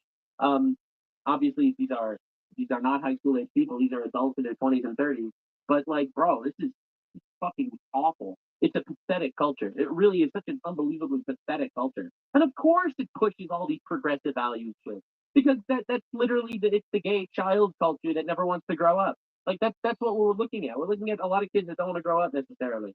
And I think that watching Mizkif act like a fucking anime stalker, talking about how she actually secretly likes me secretly, and I'm I'm just too mature for her actually secretly. It feels like he would throw bottles, like plastic bottles of liquid in it, not like glass bottles, at me, despite me telling him I didn't like it and it scared me and I bruised very easily. He would that sounds like assault to me, if it's true. Throw his phone at me. I would tell him, it scared me, I don't like it. And one time it even hit me in the eye, which caused me to get a black eye. But he always, sounds like assault to me. like, oh, it's an accident, and I was like, oh yeah, oh. No, this stuff sounds nightmarish. It really does. It's pathetic, dude. It's horrible that it got this far. He said he aimed at the bed. Well, we're gonna look at his response in a minute. Don't worry, I got you. All right. So apparently this is the bombshell tweet. So lock in. And I was crying like crazy because the emotions were just very high because I was dealing with a lot of major shifts in my life as a result of me attempting to start to try to distance myself from him. Yeah, we were just talking and I was crying a lot. Dude, the culture is so fucked. The culture is so fucked. Like it's insane. You know, look, I'm a streamer, just like they're streamers, and I know, and we know a lot of people overlapping, and you know, people are gonna come around, and they're gonna grow up, and they're gonna look back at life, and they're gonna say Nuts was right all along. This shit sucks. You shouldn't need to live like this. You know, it's really rough, bro. It's absolutely rough. It's absolutely brutal. It's brutal. You don't need to live like this. And then they're coworkers, and they're still collabing. Like it's the most toxic situation of all time. To try to comfort me. Someone in my chat just said she wanted marriage and kids, and he said no. Generational fumble. Dude, I'm telling you, there's some really cursed shit that goes on between these like streamer relationships, man. By hugging me while I was sitting on the couch. Wait. She's sitting on the couch crying about how she's breaking up with him, and he decides to hug and kiss her. And we were really close to him, and when this was happening, we hadn't talked in quite a while, and I'm usually very uncomfortable with being touched a lot by people that I'm not in a relationship with. But I let him hold me while I was crying. Oh. And he started kissing me in my face, and I let him do it. I was still sobbing a lot. Bro. And then suddenly he tried to climb on top of me and aggressively down my pants. Bro. And I screamed. Yeah. And when I screamed, he jumped off me like a cat, like. And instead of apologizing or checking if I was okay, he said, I feel weird now. I feel like I did something wrong. I have to go. And he immediately left my house while I was still crying without checking if I was okay or anything. And at the time, I was still making excuses for him, and I was still afraid of causing trouble for other streamers. By the way, I kind of get that whole like not before we like cover what just happened, what you just said, but like I kind of get that whole mindset of not wanting to make trouble, not wanting to start drama, because you know you really feel like your career comes to an end if you're gonna beef with like a bigger streamer around us, or like making things weird for viewers. I know that probably sounds crazy, but like I just felt this pressure, like I had to try to keep things together, if that makes sense. So unfortunately, it does kind of make sense. That's awful. Anyway, like, what am I supposed to say? That's just awful. That's just a nightmare.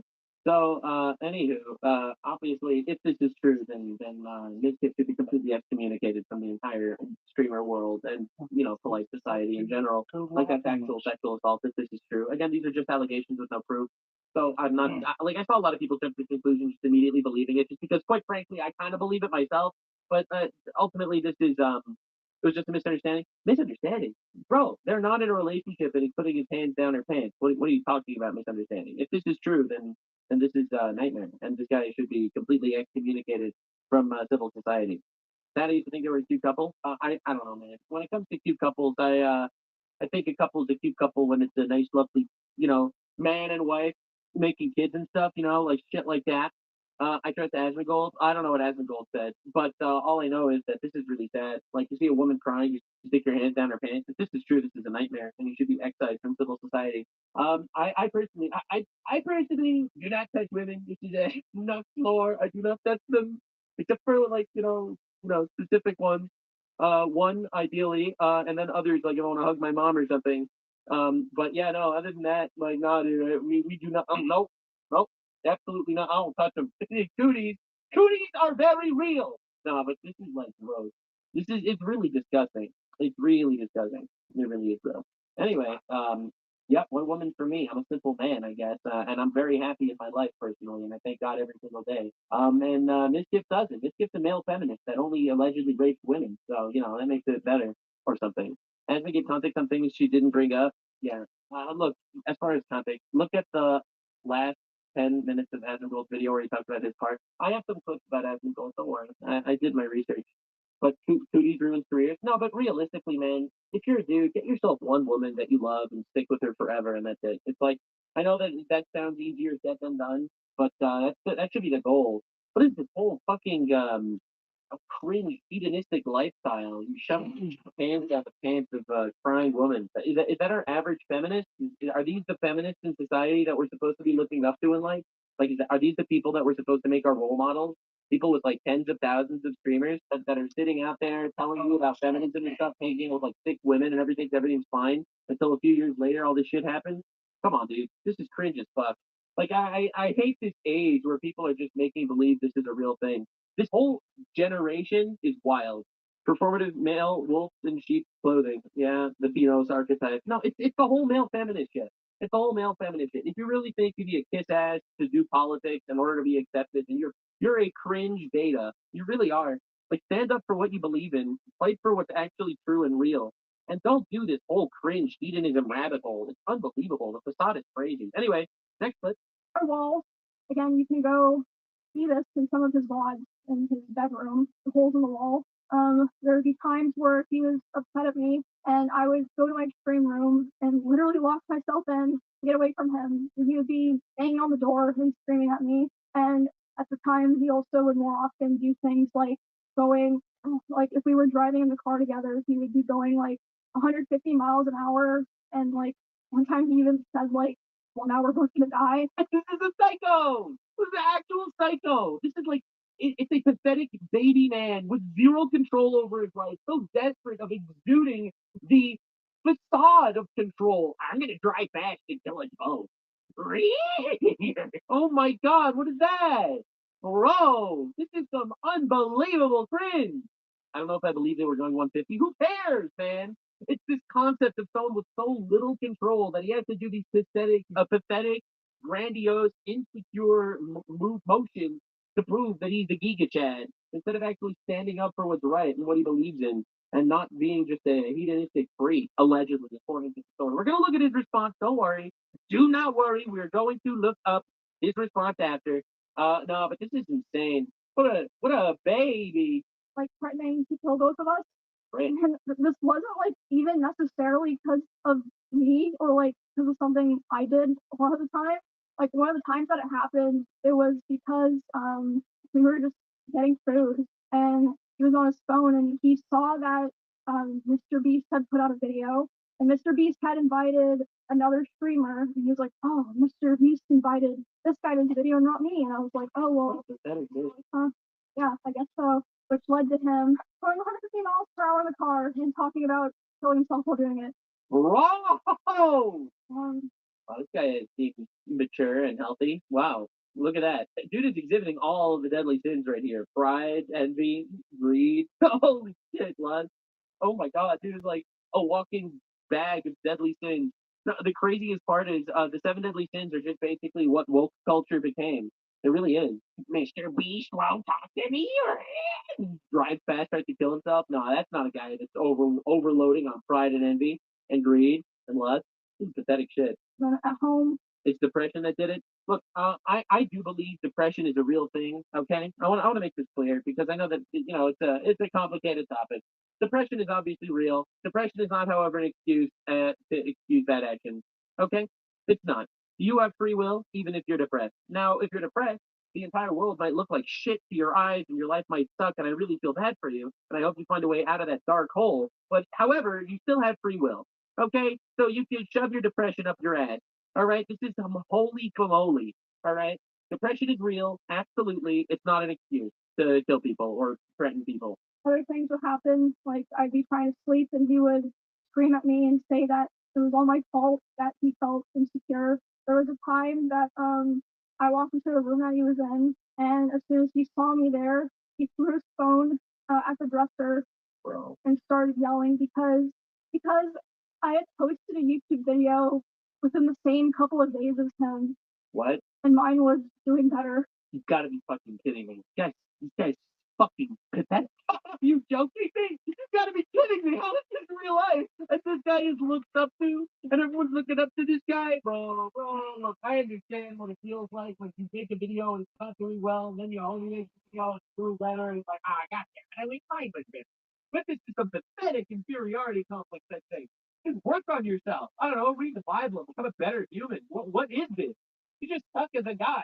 One of the most The least manly thing of all time. All right, this is gonna be a hot take. The least manly thing ever is losing your temper. Okay, I'm sorry. Being a man is knowing when to control yourself. All right, if you lose your temper for random bullshit, cringe shit like that, you are a pathetic child that can't control yourself.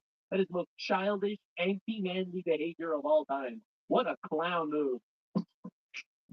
Adding income has its advantages.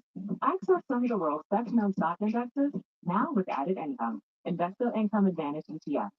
Before investing quickly, read and consider fund investing objectives, risks, charges, expenses, and more. Prospectus at investor.com.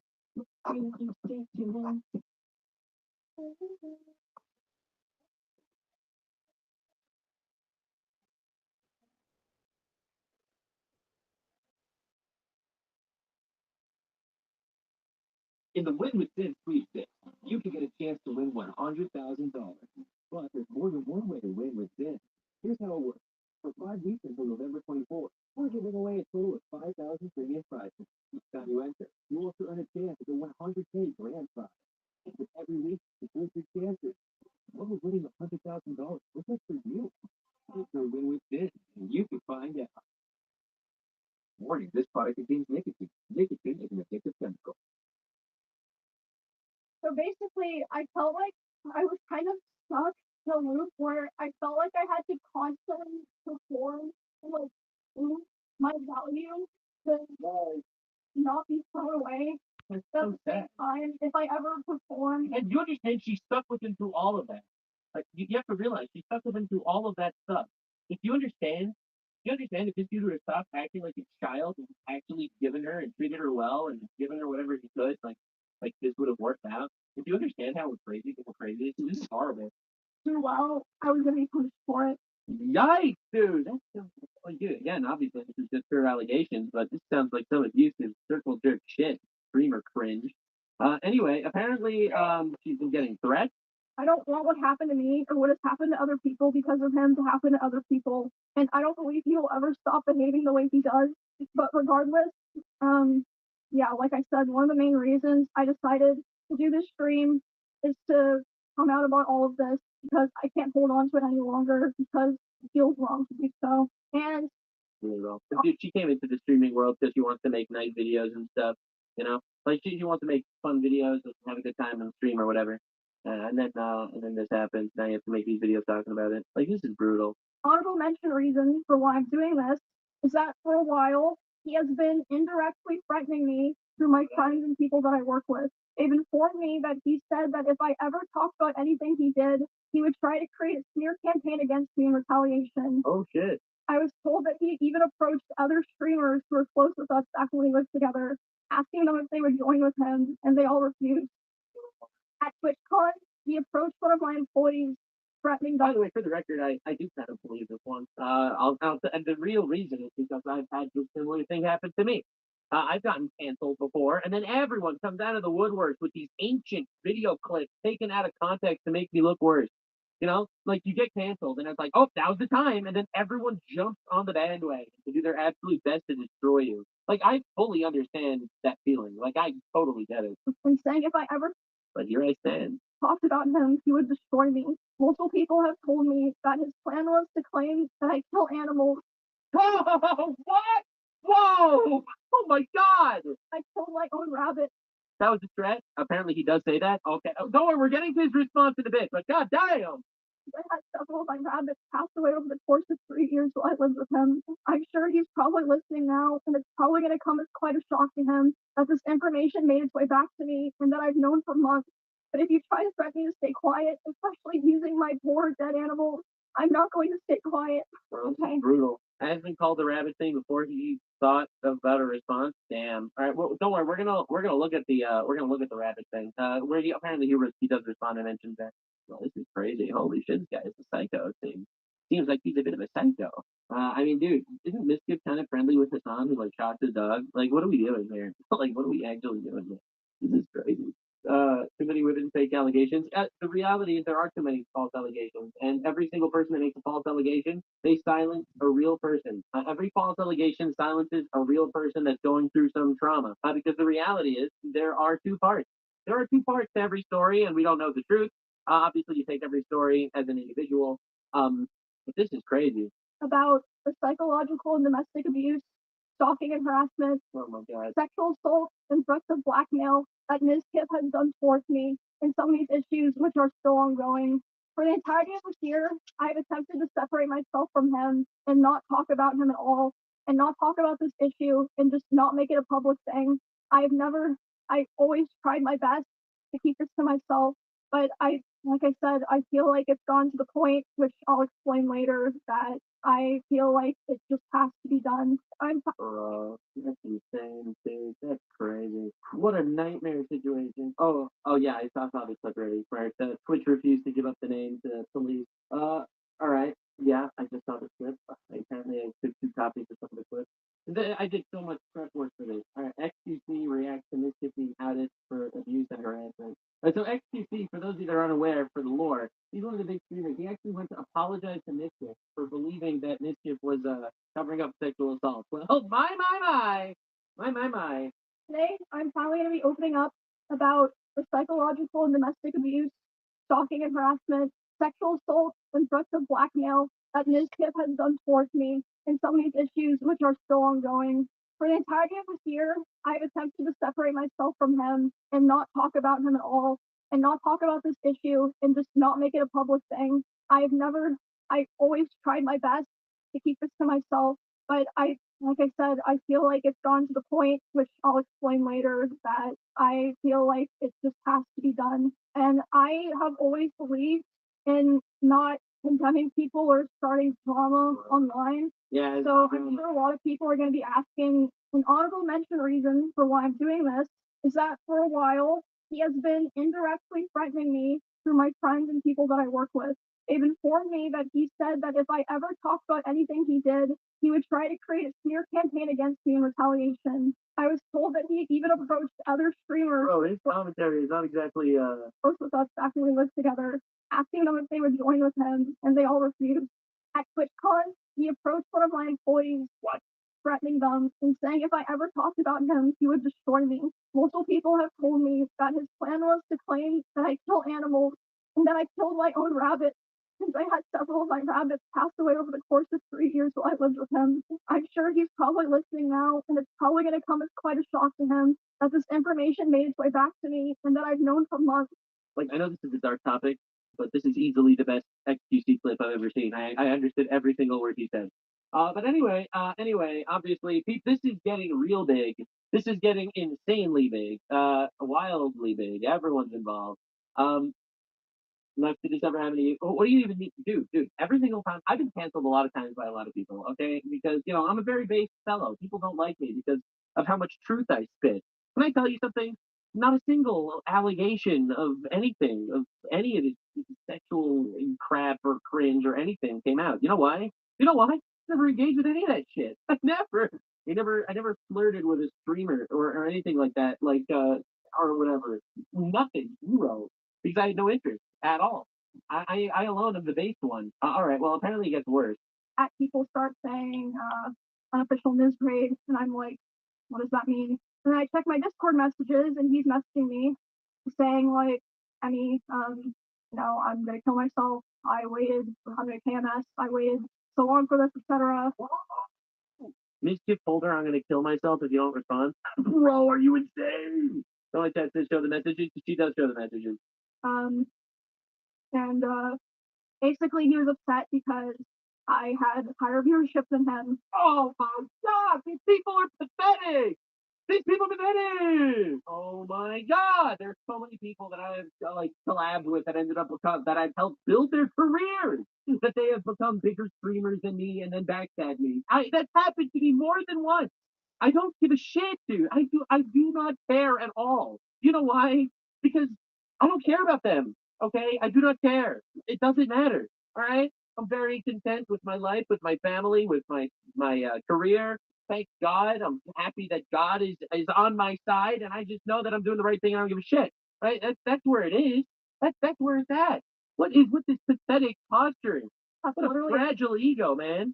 I had higher viewership than him, and like I said, this is during an event, so there were drops. Like, everyone knows when there's drops, like it's not even fucking real. But yeah, There was a time that I walked into a room that he was in, and as soon as he saw me there, he threw his phone at the dresser. Yeah, I saw that clip. Well, the dude admitted, like that you got offended when she had more viewers than him. Oh my God, what an unbelievable bitch! It's crazy. These guys suck, man. There's a clip that she's talking about right now. All right, so this is a clip of her actually releasing all of the messages. Apparently, dude, thank Emmy, do let me handle the hate, the criticism. You're worse than Emmy. The Emmy is still better. The people are better in every chat. The comparison to somebody will be on my side. Let me deal with it. You have fun. I asked you not to look at my tank. You didn't listen, and now the classic. What was I supposed to do? Not dealing with this one. Dude, don't do me. I asked for one thing with you. Don't be a tank. Now you're tank. What can I do? What am I supposed to do? Don't tank. Yep, there it is. I'm playing the game. Tank him. You do a three hands. Oh my God, bro! Doesn't stop. Yeah, it's pathetic as shit. That's right. Give him the end, man. Just infinite, like, this is stuff. More. More. Oh my God. Dude, what are these messages? I'm sorry. Not a day has gone by these last 4 months where your final words to me, don't go, haven't echoed in my heart. I walked out of your door thinking I knew what I wanted, but I was wrong. I told myself I needed to be alone, that I had missed out on being single in my 30s. I could leave space, freedom, and distance, but I'm afraid of commitment, afraid that it was too late to win through the end. Even someone as beautiful as I would be. I tried to protect myself, stay passive. I pushed you away, I just about. I suppose I said a relationship would hold me back. I said I didn't want to be with just one person. But like, it is weird. As you see it, I put myself in the right place and it stands me. This, yeah, this is ChatGPT. This is fuck. Like, you see the long dash. Every time you see a long dash, it's ChatGPT, man. These past 4 months have been the hardest of my life. But if many people can see on the outside, online, or anywhere else, know this aspect will make you every single day. I've tried more times like you come and said you smile, you laugh. The way you speak, perfect, is in sound. I don't follow you for not because I want to forget you, but because you remind me of painfully about it. I've always have, and I know now, never stop. I know how to get with bathroom because way heavily about but anyway, that's you get the idea. Yeah, this guy sucks, bro. This guy sucks and shit. Let's go. Anyway, no, but this dude sucks. And like you read these lines, this is the craziest part. You read lines like this, right? Where is the one? Those were two they were healed. I put myself I said a relationship would hold me back. I told myself I needed to be alone and instead everything, blah blah blah. He wanted to have more relationships. Dude, these people suck. These people suck. Like, whoa! These people need to absolutely fucking careful with things. One of these intimate relationships and whoring yourself around is gonna make you happy. Okay? Absolutely none of it. None of the whoring will make you happy. The whoring makes you miserable as shit. There's millions of them. Holy crap. Good details about your here, simple conversations so very fast, but relax to communication. Did you not get the message that she doesn't want to talk to you, sir? What? What? Wrong. Didn't you to be considering with the same place? What? Oh my God! It doesn't stop. Pulling out the infinite clip.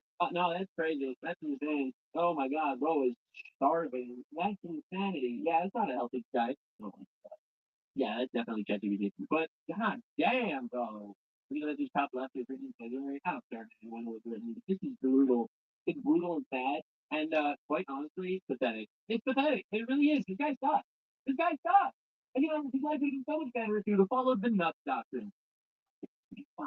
And you know, just got married and settled down. But no, you need to have it all. You need to have a hedonistic relationship where you go around and fuck all the women that are on the stream. That's right, baby. That's right. He needs to make infinite content with infinite women because he respects them so much. Let's see. Here's an Ivan Gold clip that people call me curious. Today I'm finally going to be opening up about the psychological and domestic abuse, stalking and harassment, sexual assault, and threats of blackmail that Mizkif has done towards me, and some of these issues which are still ongoing. For the entirety of this year, I have attempted to separate myself from them and not talk about them at all, and not talk about this issue, and just not make it a public thing. I've always tried my best to keep it to myself.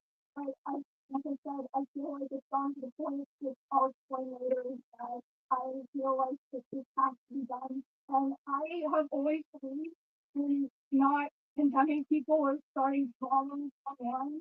So I'm sure a lot of people are going to be asking why am I doing this and why now? And I would like to explain that before I get started. Well, I mean, I think we'll do really say anything here. But the thing is, a lot of people actually know the truth. That's the thing. A lot of people actually know the reality. That's why this is so controversial. Because people knew that stuff like this was happening behind the scenes. Even I knew stuff like this was happening behind the scenes. I think we don't need to get up. It's like that. Something big is coming, and I know it's happening. It's very good. All right, like, man, dude. Wow. Well, my son says that it's because he knows, right? Like people don't just say things, you know. I think this isn't really an admirable reaction. I think it's just the Emmy clip that we always bro. All right, so here's admirable talking. Apparently, he tells a story why he hasn't been talking about this shit for a while. People told me to see this clip. Apparently, it's the end of his reaction. Like I don't want to elaborate on any other further things about this. I can kind of talk to the extent that I knew about it a little bit, but I don't want to kind of go and turn this into like a continuation. But I can talk about kind of what happened. I guess the first thing I can talk about is this year, which is the thing that I got mentioned with. Which is I was starting with things at the beginning of my stream. I remember I was like I don't know, like maybe an hour into the stream, and I was call from somewhere, and I was like, "What the?" And this is like the day after the Spears thing had happened. And I thought of this shit was going live earlier in the day, almost never does that. And I was thinking to myself, I was like, maybe doing live for 5 years and talk about this, right? But then she called me and she's time, and Ray and Sharon, and one of the managers is there too, and I'm talking to four of them. And she's, I needed this stream. And this is one, by the way, I was after doing this in the last like 6 months. And talking about maybe in the last 6 months, and I was going to do it in a year, just deleting. And so let's scroll past every clip. I'm talking about anything. And so I call him the first time, and it rings like 2 or 3 times. Nothing happens. And immediately, sorry, it gets hangs up. And I'm like, okay, well, whatever. I call again. Because, like, sometimes, like, oh, it's just a random call. But, like, usually it's when they call two people and say, oh, okay, this is really interesting. And so then I call again. And the rings were like, with a 3, and the middle with a 7 or 8. So, like, I don't know this happened, right? Obviously, I don't know this happened. But, I think he either, like, I don't even know if he had the phone, right? But I think that whoever had the phone saw the call and chose to decline it. I think that's what happened. I don't know. If that's what happened. So I think, yeah, that's what I think. And so, but then I called him later on, and he said he's freaking out, and I explained. I was like, okay, well, this is why, and this is what happened, and this is the reason, and he's fucking. Obviously, I knew more about this than he thought that I knew with this situation because Annie had called me, and I had to explain it to him. But like, a lot of these streamers don't really get this. Everyone kind of knows. Like everyone kind of knows these things. Once they have them behind the scenes, people tell these things to other people. Like, I mean, realistically, I didn't know the extent of it, but even I, who I'm not in this sphere at all, I like do politics stuff at this point, But even I, sort of, kind of knew that this was going on, just like through the ether. I didn't want to involve myself in this either because, like, this is like I knew she was like no contact with them, and at this point, pretty much everybody in the org, at least not everybody, but a lot of people are starting to like get this vibe with them. But and this is also another thing is that a lot of the people that have collaborated with Miz don't know anything about this. They didn't know anything about this, and it was explicitly hidden as much as possible in order to make sure that nobody knew about it in any capacity by them because they didn't want any of this to get out at all. And so, or what if some people did kind of know about this? What if some people did kind of know about this? But didn't care because Mizkif was a huge streamer that he was literally going to make content with him. So well, I don't know. I'm not gonna get into the specifics, right? Yeah, I know. Whatever. Hidden by who? Well, Miz and Emmy. I mean, Emmy was afraid that if the information got out, and Miz made her afraid if the information got out that it would negatively affect Miz in multiple ways, and so he didn't want that to happen. That's more of their interpersonal stuff, and that's what she said on stream. Can I tell you something that's realistic in the streamer world? All right, everyone has everything to gain when you collab with people. Okay, if there's a massive streamer that wants to collab with you, then you collab with them because it increases your stats. I don't really care. I just kind of make my own content at this point. All right. But let me be real here. If you have two people that are super close, like Emmy Rue and Mizkif, who were super close for years, they lived together and stuff, making content together, and all of a sudden they don't talk anymore. They don't stream together. They don't mention each other anymore at all. They're completely separated in every possible way, which is a detriment to both of their careers. Obviously, something fucked up happened in their personal life. And honestly, anyone that doesn't look at it from that perspective is just kind of naive because it's literally that obvious. And so I'm not going to elaborate beyond that. There is, of course, elaboration, but there's, as I said, I'm not going to, this isn't like an encore where I'm going to like further explain why she did or didn't do something because it's just. All right. All right. Well, no, I get him. I get him. He's not wrong. But anywho, all right. So, anywho, this is something I was just explaining to you how people that pay attention actually notice. This is a clip from May 2023, right? She's 2 years old. And this is a clip from 2023. How did Emmy Rue get her black eye? What a fantastic question! How did Emmy Rue get her black eye? Says this theorist 2 years ago. Let's see. I actually had like a small black eye from running into something, and no one could tell. Running into something. Well, now we know it's because allegedly Mizkif threw his phone at her. Yeah, no one could tell. I thought I was feeling covered because it was really bad. There I was, running into Mizkif's phone. Me and myself, what we went into, I was like standing in shoulder, really bad. I hit like the bottom of my eye socket on the wall. Oh, really? You ran into a wall with your face? I didn't want to admit it, but I had to how? Wait, let me see if I can find a picture. After nervously laughing at Ted's jokes, Emiru never showed a picture of her black eye. However, she did accidentally leak an image of it while alt-tabbing on her main screen some time later. Clip follows. So here we got Internet Sleuth from 2023. Uh-oh. Here is a still frame of that alt-tab leak, and zoom is in on the black eye of the picture she leaked. Uh-oh. Uh-oh. Uh-oh. There it is. As you can see. All right. Anyway. This is pretty crazy. Pretty crazy. What's going on here? What's going on here? Emiru ran into a wall. Right, likely story. Now again, I don't even blame her for lying. To be honest, at the point, I don't blame her. Right, if she feels like she has the need to screenshot and save all of their fights, that's pretty scary. Wonder about the time she had a black eye. Where did it really come from? Here's the story and pictures of a mysterious black eye. You know, this is